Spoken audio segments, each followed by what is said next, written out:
We can argue about how to best achieve these goals, but we can't be complacent about the goals themselves. For if we don't create opportunity for all people, the disaffection and division that has stalled our progress will only sharpen in years to come.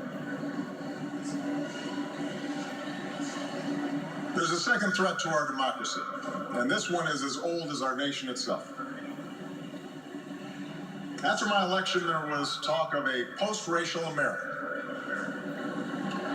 And such a vision, however well intended,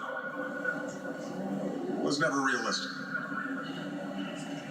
Race remains a potent and often divisive force in our society. Now, I've lived long enough to know that race relations are better than they were 10 or 20 or 30 years ago, no matter what some folks say.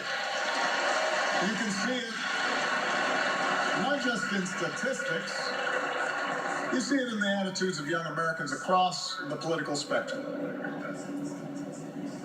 But we're not where we need to be. And all of us have more work to do. If every economic issue is framed as a struggle between a hardworking white middle class and an undeserving minority, then workers of all shades are going to be left fighting for scraps while the wealthy withdraw further into their private enclaves.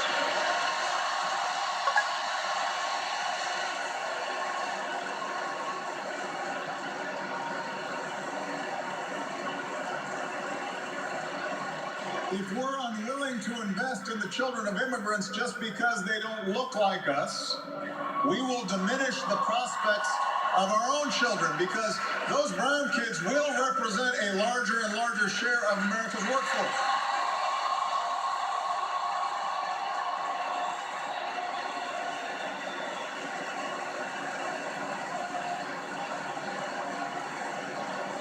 And we have shown that our economy doesn't have to be a zero-sum game. Last year, incomes rose for all races, all age groups, for men and for women. So if we're going to be serious about race going forward, we need to uphold laws against discrimination in hiring and in housing and in education and in the criminal justice system. That is what our Constitution and our highest ideals require.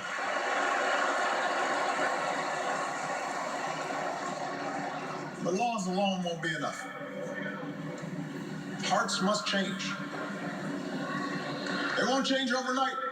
Social attitudes oftentimes take generations to change. But if our democracy is to work the way it should in this increasingly diverse nation, then each one of us need to try to heed the advice of a great character in American fiction, Atticus Finch, who said, "You never really understand a person until you consider things from his point of view, until you climb into his skin and walk around in it."